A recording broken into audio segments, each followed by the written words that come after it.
Welcome back to Yahoo Finance Live. Of course, as we've been tracking through the pandemic, air travel has taken a very serious hit ever since things really happened back in March of 2020. TSA throughput as of the last week in February was down more than 50% in terms of airline travelers going through TSA checkpoints. And it's even worse when you look at international travel as well. The global airline body IATA said that things got particularly bad in January as international travel plunged 86% in the month compared to what we saw pre-pandemic.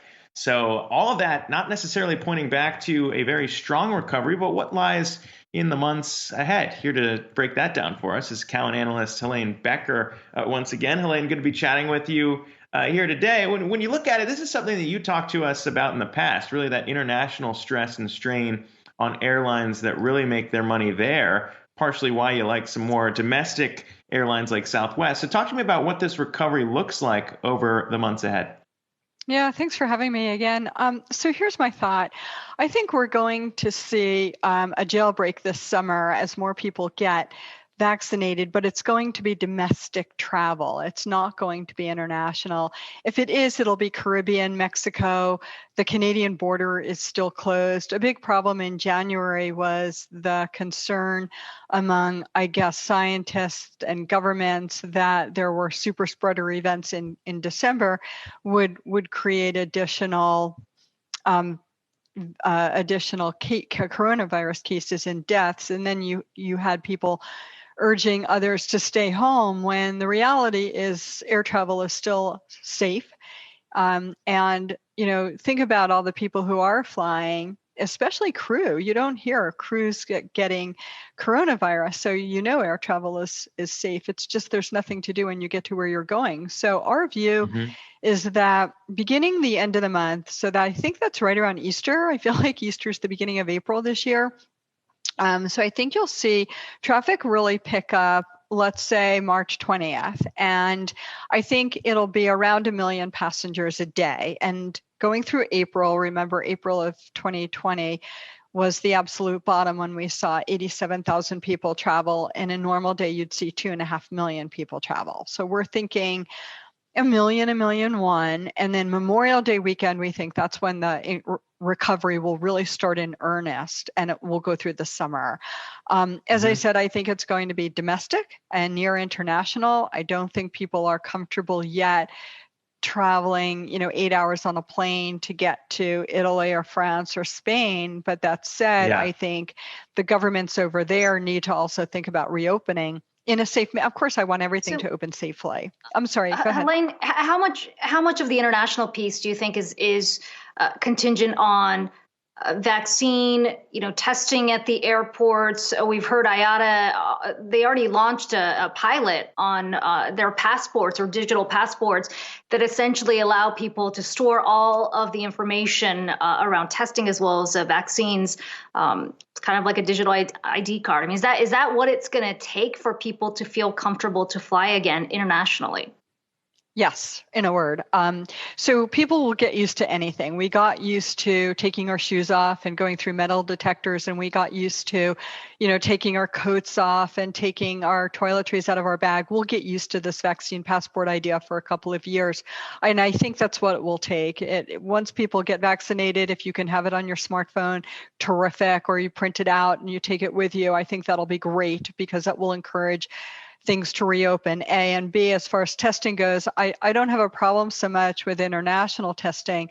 A lot of the big resorts in the Caribbean are offering that testing at the resort. What will happen is it will cause a decline in long weekends, but week-long trips should still be fine. And then the other thing, we're testing in this country 1.5 million people a day, and 1 million people a day are traveling. So you can't ask people domestically to travel, but you can ask people to come back into the US if they've not been vaccinated to test. But I think it's either or. I don't think it's both.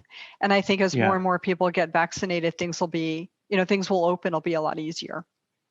Well, let's talk about, the best ways to play this too, because I feel like each time you come on, Southwest stock, one of your picks, continues to rise. So I don't know if things have moved too far ahead of where you think they should be at this stage in the recovery, but I also saw fares still down in terms of your tracker, down about 12% year over year. So maybe still some good travel deals out there if people want to actually take up these airlines on their offers. But what are you seeing in terms of where we should be trading, your targets for some of these airlines? What's best? Some of these stocks are back to pre-pandemic levels. Southwest is one of them. And when you think about having taken money from the government and the dilution, if we had thought pre-pandemic the stock could have traded to 65 or 70 as we did, probably now the stock trades to 60 because we have to allow some dilution. And the stock is almost there. It's been trading, in the mid 50s to high 50s. Really for the past maybe 4 or 5 weeks, actually. There are some stocks like United where we thought the stock could trade to $100 a share. The stock's around 50. We have a buy on that. And again, because of dilution, maybe it doesn't get fully back to 100. Maybe it gets back to 90.